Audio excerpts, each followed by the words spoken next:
Today, briefly, we're going to talk about one of my biggest mistakes that led to burnout and how to avoid it.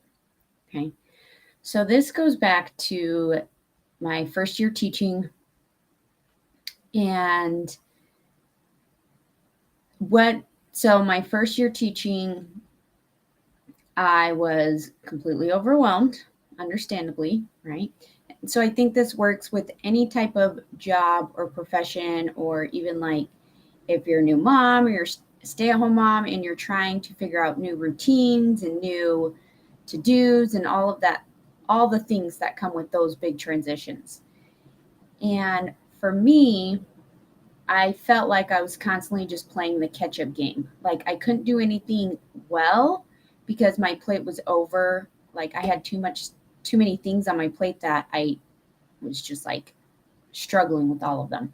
And so on the weekends, any break I had in my schedule, I would create a giant list, a giant list of expectations, so to speak, of all of these things that I was going to get done, or basically like a to-do list, right? All of these expectations of things that I was going to get caught up on. And that was my mistake. And that really led me to feeling burned out by like November, right? So, like, not even a full school year, not even a half a school year, like a couple months in. And trying to play this catch up game on any type of break, basically from working, well, first of all, you never get everything done that you expect to get done, right? That's that expectations versus reality. And so here's why it's a mistake and it led to the burnout. Okay, in case you're noticing that you do this as well, right? The weekend comes and you're like, I'm going to get caught up on laundry and do dishes, and I'm going to do this big project around the house, right? And then when those things don't happen, instead of going back into our week feeling rested, refreshed, ready to go, we have feelings, or at least I had feelings of like disappointment, discouraged. I was tired and I had no motivation to do anything. And that's what led to feeling burned out so early in the school year. Was like I didn't get everything done that I wanted to get done. I'm a failure. I'm half-assing life. All of those things.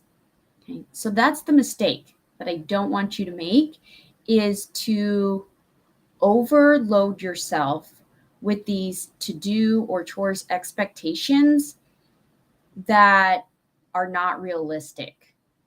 Right? I know what I was putting on my plate now, looking back, is not realistic.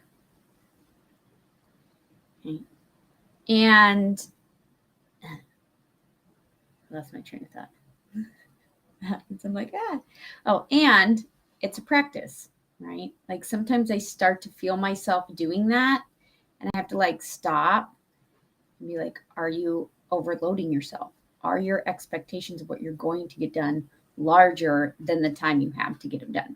Okay, so that's the mistake. Here's how I fixed it.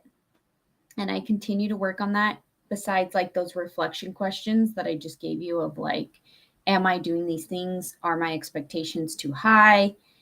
Is that why I'm feeling disappointed, stressed, tired, overwhelmed, overloaded?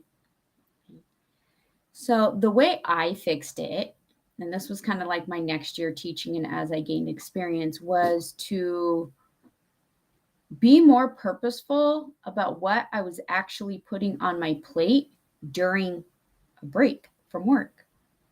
Right? Like on the weekend, or when I would have, a holiday break.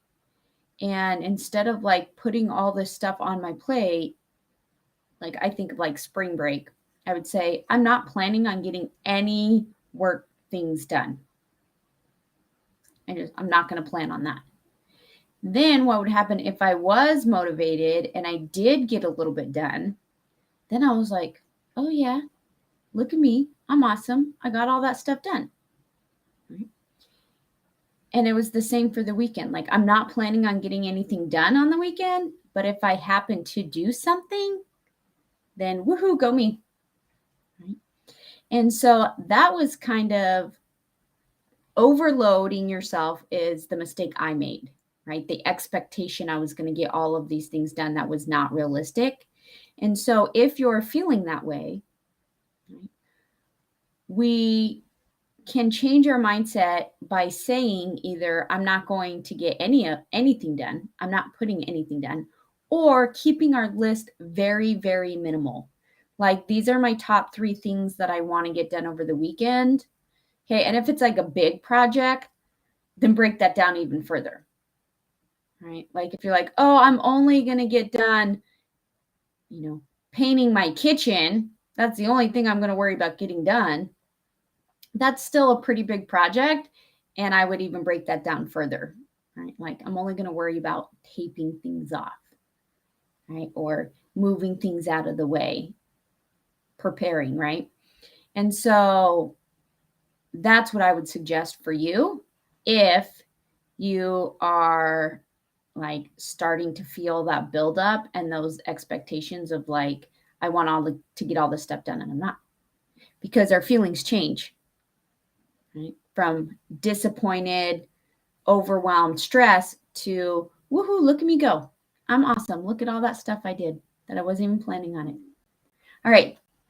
Before I let you go, if you guys want more tips on how to prevent and overcome like burnout and overwhelm and overload, I'm actually doing a free training in my Facebook community today. Pop on in there. You can also, like, if you don't get to it today, you can also pop in there later. It will be there as a replay, so you can catch it at any point. But I would love to see you live and chat, right, during it, because I'll be asking questions as well. That link is in the description of this video, so just go ahead and click on there, and I will see you guys in there.